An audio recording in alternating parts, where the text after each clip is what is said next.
بہروز کی آواز سن کر ایک لمحے کے لیے تو جیسے میرا خون ہی خشک ہو گیا۔ انسان بظاہر تو بڑے بڑے ڈاکے مار کر صاف بچ نکلتا ہے، مگر اس دل کے چور کی ایک چھوٹی سی چوری چھپائی نہیں چھپتی۔ میں نے بڑبڑا کر بہروز کو سلام کیا۔ مالک اب واپس آ گئے؟ بہروز مسکرایا۔ تو کیا کچھ غلط کیا واپس آ کر؟ مگر تم لوگ اتنی دیر سے کہاں تھے؟ میں نے نظریں جھکائے صرف اتنا بتایا کہ مالکن کو کچھ ضروری خریداری کرنی تھی، لہٰذا ہم شاپنگ مال تک گئے تھے۔ بہروز نے بظاہر اس بات کا کوئی خاص نوٹس نہیں لیا، مگر خود میرے اندر کی بے چینی بڑھتی جا رہی تھی۔ انسان کے جسم اور اس کے دماغ کو سلانے اور سن کرنے کے لیے ہزاروں دوائیں بازار میں مل جاتی ہیں، مگر سارے زمانے کے وید، حکیم اور طبیب مل کر بھی ایسی دوا ایجاد نہیں کر پائے جو چند لمحوں کے لیے کسی کے جاگے ہوئے ضمیر کو سلا دے۔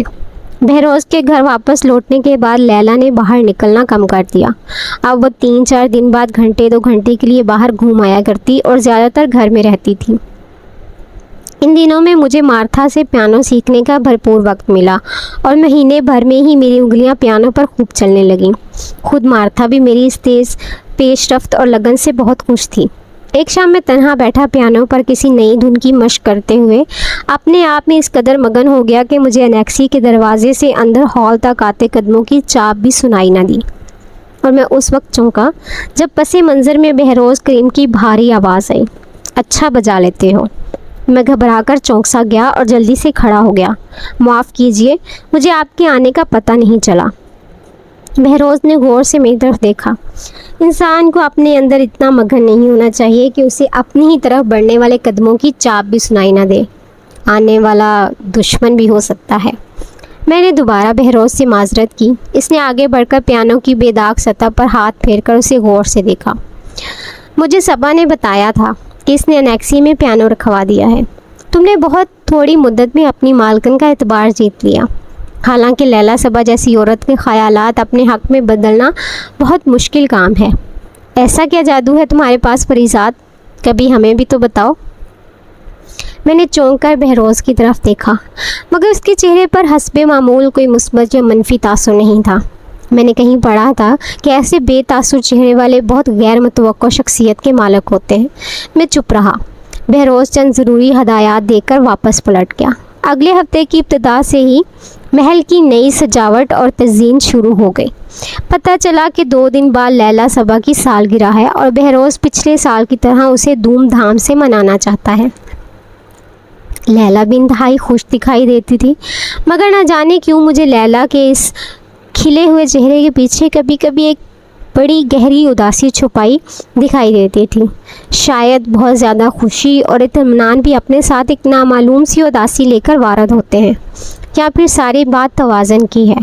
تھوڑی سی پریشانی، بے قراری اور بے چینی بھی ضروری ہے انسان کی ترازو کو برابر رکھنے کے لیے۔ اگلے روز جب بہروز سالگرہ کی تیاریوں میں مصروف تھا اور محل کے دالان میں بیٹھا ہم سب کو مختلف ہدایات دے رہا تھا کہ اچانک فیروز خان پریشانی میں تیز تیز قدم اٹھاتے ہوئے بہروز کے قریب آیا اور اس نے جھک کر بہروز کے کان میں ایک بات کی۔ لیلا بھی اسی وقت وہاں پہنچ گئی۔ اس نے بہروز کے چہرے پر پریشانی اور کشمکش کے آثار دیکھے تو فیروز خان کو جھڑک دیا۔ تمہیں کتنی بار منع کیا ہے میں نے فیروز، یوں وقت بے وقت اپنے مالک کو پریشان مت کیا کرو۔ فیروز سر جھکائے کھڑا رہا۔ بہروز نے فیروز کی طرف دیکھ کر کہا، 1 دن آگے نہیں ہو سکتا یہ سودا؟ نہیں مالک، وہ لوگ بہت دور سے آئے ہیں، اتنا لمبا انتظار نہیں کریں گے ہمارا۔ ان کا زیادہ دیر جزیرے پر انتظار کرنا بھی خطرے سے خالی نہیں ہے۔ بہروز نے ایک گہری سانس لی۔ مگر فیروز خان، تم جانتے ہو کل تمہاری مالکن کی سالگرہ ہے اور میں پورا سال اس دن کا انتظار کرتا رہا ہوں۔ لیلا نے چلا کر پوچھا، کوئی مجھے بھی بتائے گا یہ سب کیا چل رہا ہے؟ بہروز نے ٹھنڈے لہجے میں لیلا کو بتایا کہ ایک بہت ضروری سودے کے لیے اسے 2 راتوں کے لیے ایک قریبی جزیرے پر جانا ہوگا۔ یہ سودا پہلے سے طے شدہ تو تھا، مگر فیروز خان نے ابھی آ کر بتایا کہ انہیں آج شام ہی نکلنا ہے۔ لیلا یہ سنتے ہی غصے سے کھڑی ہو گئی۔ ٹھیک ہے آغا، تو پھر آپ جائیں اپنے ضروری سودے کے لیے، مگر مجھ سے بھی کبھی دوبارہ بات کرنے کی کوشش نہ کیجیے گا۔ نہیں منانی مجھے کوئی سالگرہ وغیرہ۔ لیلا پیر پٹکتے ہوئے اندر چلی گئی اور بہروز اسے آوازیں دیتا رہ گیا۔ لیلا کے جانے کے بعد بہروز نے غصے سے گھور کر فیروز کی طرف دیکھا۔ کر دیا نا اسے ناراض فیروز خان، تم کبھی موقع محل دیکھ کر بات نہیں کرتے۔ چلو چلنے کی تیاری کرو، میں اسے منا کر آتا ہوں۔ بہروز بھی اٹھ کر اندر چلا گیا۔ جانے اس نے کس طرح اپنی محبوب بیوی کو رضامند کیا ہوگا، مگر جب شام کو وہ گھر سے رخصت ہونے کے لیے نکلا تو لیلا صبا بھی اسے پورچ تک چھوڑنے کے لیے آئی۔ البتہ لیلا کے چہرے پر خفی کے آثار ابھی تک نمایاں تھے اور وہ بجھی بجھی سی دکھائی دے رہی تھی۔ بہروز کریم جانے سے پہلے جلد واپس لوٹنے اور پھر بہت سے دن ان کے ساتھ رہنے کے وعدوں کے ساتھ رخصت ہو گیا۔ لیلا بھی پلٹ کر اندر چلی گئی۔ انسان ساری زندگی وعدے کرنے اور وعدے نبھانے کی زنجیر سے بندھا رہتا ہے۔ شاید ہم دوسروں سے کیے وعدے تو نبھا لیتے ہیں، مگر ہمارے خود اپنے آپ سے کیے وعدے سدا وفا ہونے کا انتظار کرتے رہتے ہیں۔ میں نے بھی اپنے آپ سے ایک وعدہ کیا تھا کہ اب اگر لیلا نے مجھ سے کہیں اکیلے جانے کی ضد کی تو میں اسے صاف بتا دوں گا کہ بہروز کے ساتھ مزید غداری نہیں کر سکتا۔ ہاں، یہ غداری ہی تو تھی کہ میں بہروز کی دی ہوئی ہدایات پر پوری طرح عمل نہیں کر پا رہا تھا۔ دوسرے روز حسب توقع لیلا نے سرے شام ہی کہیں جانے کی ٹھان لی اور ہم گاڑی میں انہی اپارٹمنٹس کی پارکنگ میں پہنچ کے جہاں 7ویں منزل پر لیلا کی سہیلی رہتی تھی۔ میں نے لیلا سے دبے لفظوں میں کہا کہ ہمیں یہاں زیادہ دیر نہیں ٹھہرنا چاہیے، کیونکہ مالک نے مجھے جاتے ہوئے خاص طور پر ہدایت کی ہے کہ ان دنوں میں لیلا کے ساتھ کہیں بھی باہر نکلنے سے گریز کروں، کیونکہ وہ جس بڑے کاروباری سودے کے لیے گھر سے نکل رہا ہے، وہ سودا اس کے حریفوں کے دلوں میں کاروباری رقابت کی آگ مزید سلگا کر انہیں کوئی بھی انتہائی قدم اٹھانے پر مجبور کر سکتا ہے۔ لیلا نے میری بات سن کر ایک گہری سانس لی۔ ہاں، وہ جاتے ہوئے مجھے بھی گھر سے نہ نکلنے کی تاکید کر گئے ہیں، مگر تم فکر نہ کرو، میں جلدی واپس آ جاؤں گی۔ میری دوست نے میری سالگرہ کے لیے خاص اہتمام کر رکھا ہے، نہ آتی تو وہ مجھ سے ناراض ہو جاتی۔ لیلا تیزی سے لفٹ کی جانب بڑھ گئی اور میں نے اپنے ساتھ لیے ہوئے وعدے کی لاش اپنے کاندھوں پر اٹھائے وہیں طے خانے کی پارکنگ میں کھڑا رہ گیا۔ شام تیزی سے ڈھل رہی تھی اور پارکنگ لاٹ میں لگی بتیاں دھیرے دھیرے ایک ایک کر کے جلنا شروع ہو چکی تھیں۔ جب لیلا کو گئے 3 گھنٹے سے زیادہ ہونے کو آئے تو میں نے خود اوپر جانے کا فیصلہ کر لیا اور میں نے قدم بڑھائے ہی تھے کہ لیلا تیزی سے لفٹ سے نکل کر میری جانب بڑھتی ہوئی نظر آئی۔ وہ اپنا اسکارف لپیٹ کر پرس میں رکھ رہی تھی۔ آپ نے بہت دیر کر دی۔ آج تو ہم نے آتے وقت آپ کی ہدایت کے مطابق محافظوں کی گاڑی کو بھی منزل سے آگاہ نہیں کیا تھا، وہ سب وہاں گھر میں بے چین ہوں گے۔ لیلا نے جلدی سے گاڑی کا دروازہ کھولا۔ ہاں، بس دیر ہو گئی، مگر اب چلو۔ ہمیں وہاں گھر میں یہی تاثر دینا ہے کہ ہم قریبی مال سے روزمرہ کی چند ضروری چیزیں لینے کے لیے اچانک نکل گئے تھے، لہٰذا انہیں موقع ہی نہیں ملا بتانے کا۔ میں بھی جلدی سے گاڑی کی طرف بڑھا اور ٹھیک اسی وقت طے خانے کی مصنوعی سرد فضا میں ایک بھاری آواز گونجی۔ ایسی بھی کیا جلدی ہے جانے آگا، دیکھو ہم تو تمہاری تلاش میں خود ہی چل کر یہاں تک آ پہنچے۔ میرے قدموں تلے سے زمین سرک گئی۔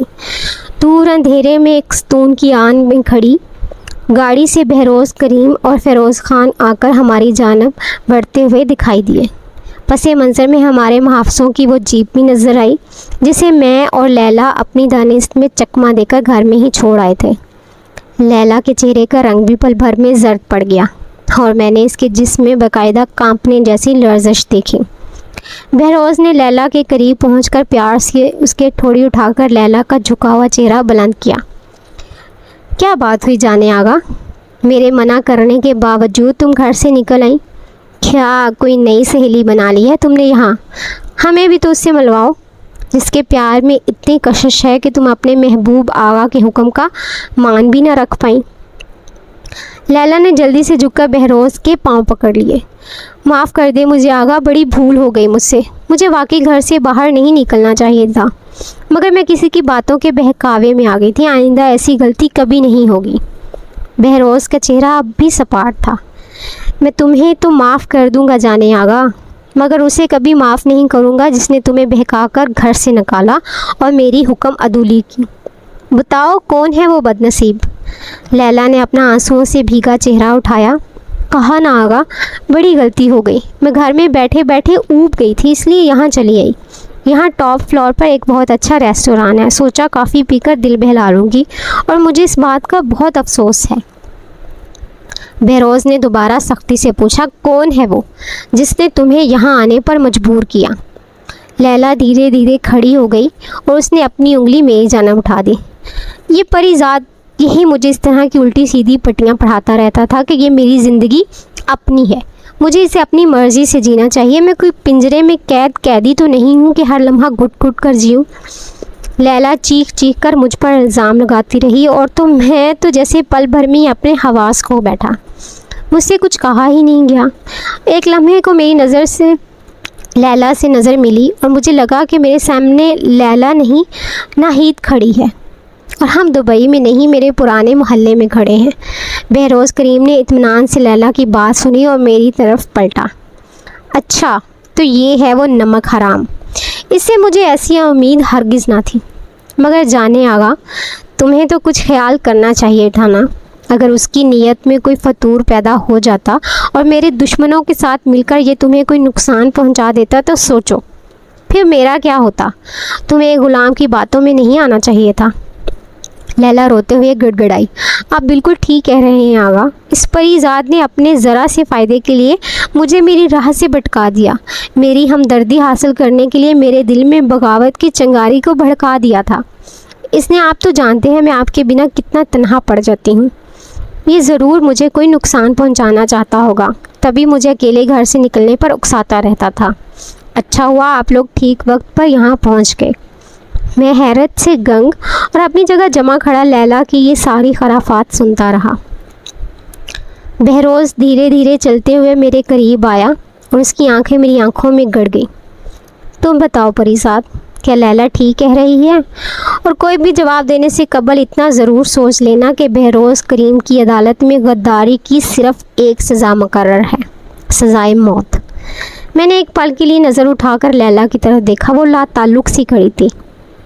بہروز دوسری بار زور سے چلایا، جواب دو لڑکے، کیا یہ سچ ہے؟ میں نے سر جھکا لیا۔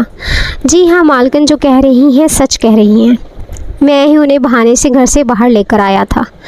ایک لمحے کے لیے لیلا کی آنکھوں میں بے یقینی کی ایک چمک لہرائی، مگر پھر فوراً ہی اس نے خود کو نارمل کر لیا۔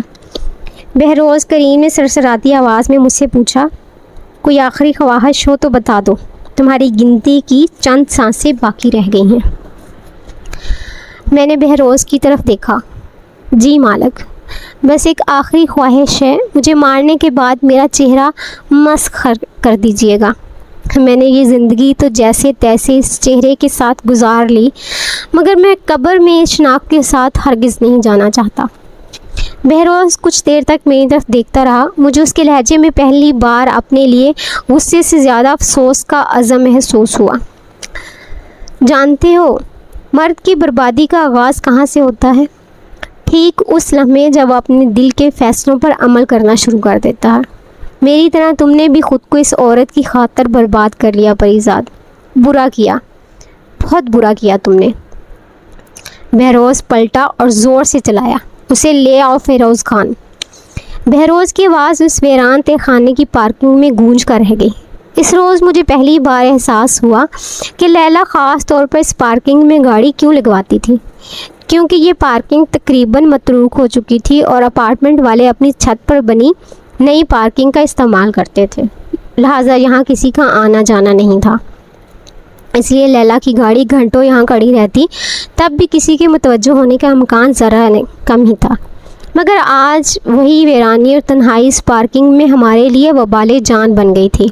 بہروز کے چلانے پر کچھ دیر بعد فیروز خان دو محافظوں کی مدد سے خوبصورت ہینڈسم سے نوجوان کو سختی سے اس کے منہ پر ٹیپ لپیٹے ایک جانب سے برآمد ہوا۔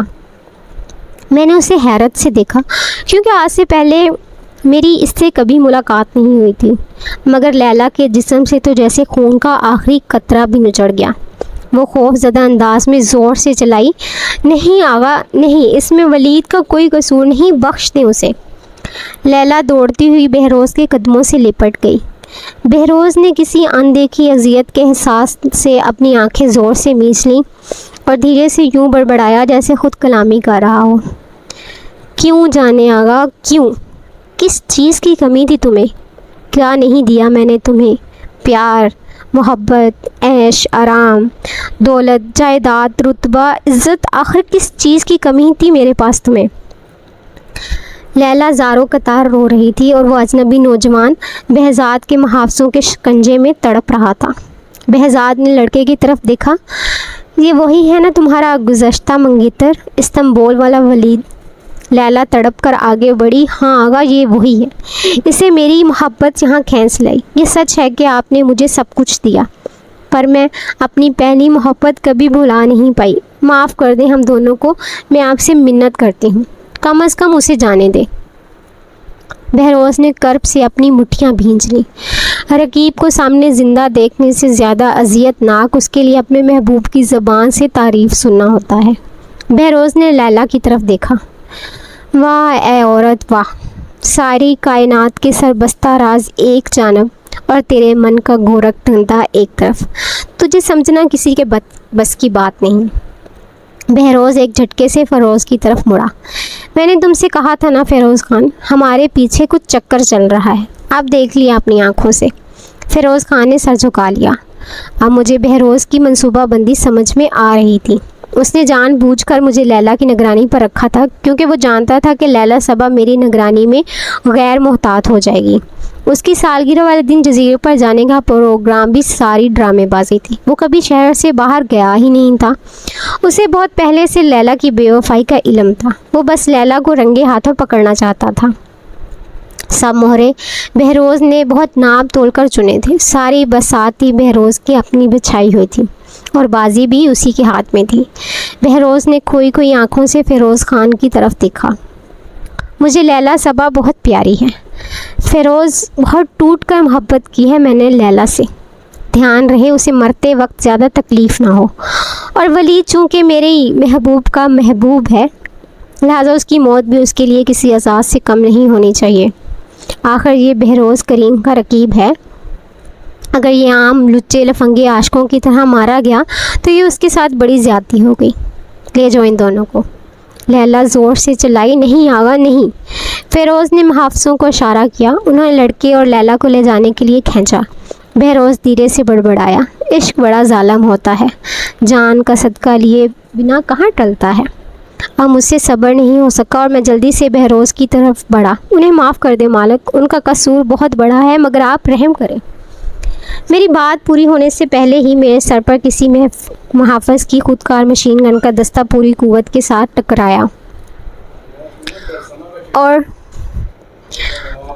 اور میرا ذہن اندھیروں میں ڈوب گیا۔ گرنے سے پہلے میں نے تہہ خانے کے کسی کونے سے 2 فائرز کی آواز سنی، اور اس سے زیادہ بلند لیلا کی کربناک چیخ تھی۔ وہ پھر دھیرے دھیرے میرا وجود گہرے تاریک اندھیرے کے اتھاہ سمندر میں ڈوبتا چلا گیا۔ سائنسدان موت کی ایک تشریح یہ بھی کرتے ہیں کہ جب انسانی دماغ سے نکلنے والی برقی نبض تھم جائے تو اسے روح نکل جانے سے تشبیہ دی جاتی ہے، اور روح نکل جانے کے بعد انسانی جسم کی حالت کو ہم موت کہتے ہیں۔ جانے میری روح کتنے عرصے بعد دوبارہ میرے جسم میں واپس آئی۔ رات کا شاید آخری پہر تھا۔ میں کسی اندھیرے کمرے میں بستر پر پڑا ہوا تھا، مگر یہاں اتنا اندھیرا کیوں تھا؟